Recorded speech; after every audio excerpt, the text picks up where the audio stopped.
decision, you can consider this my retirement from comedy. Does that include That's What She Said? Yes.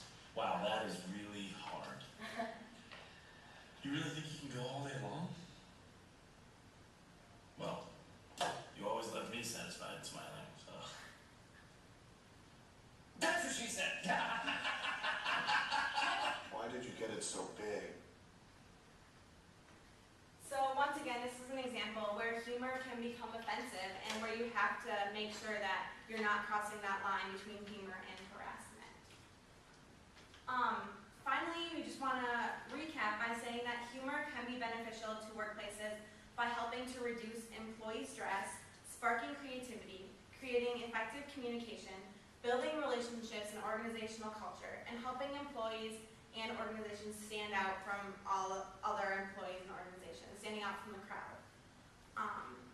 But also, furthermore, humor is an inexpensive way for many organizations to increase output and improve work relations and ultimately lighten the mood in tense situations.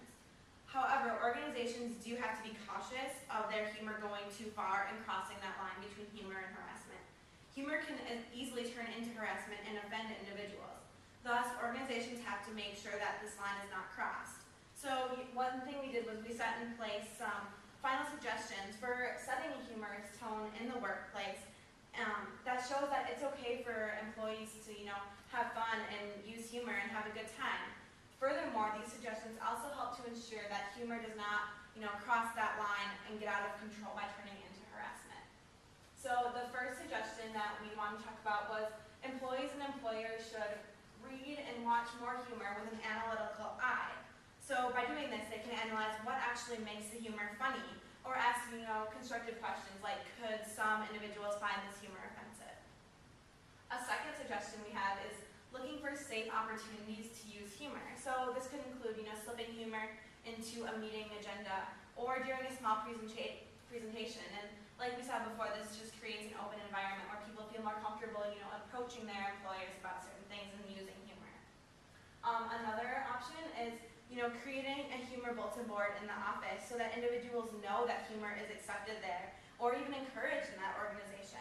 This bulletin board could include things as, humorous cartoons or funny things said throughout the workday or motivational humorous quotes. The fourth thing we found is that employers should tell funny stories about past mistakes they've made so that individuals can become familiar with the open environment and become comfortable telling stories of their own.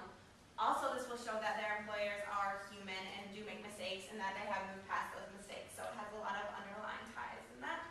And finally, workers should be curious and ask questions by adopting a child's mindset and asking questions such as, why do people act like this? Or why does our organization never do this certain component? Because that will lead to answers or humorous answers for the organization.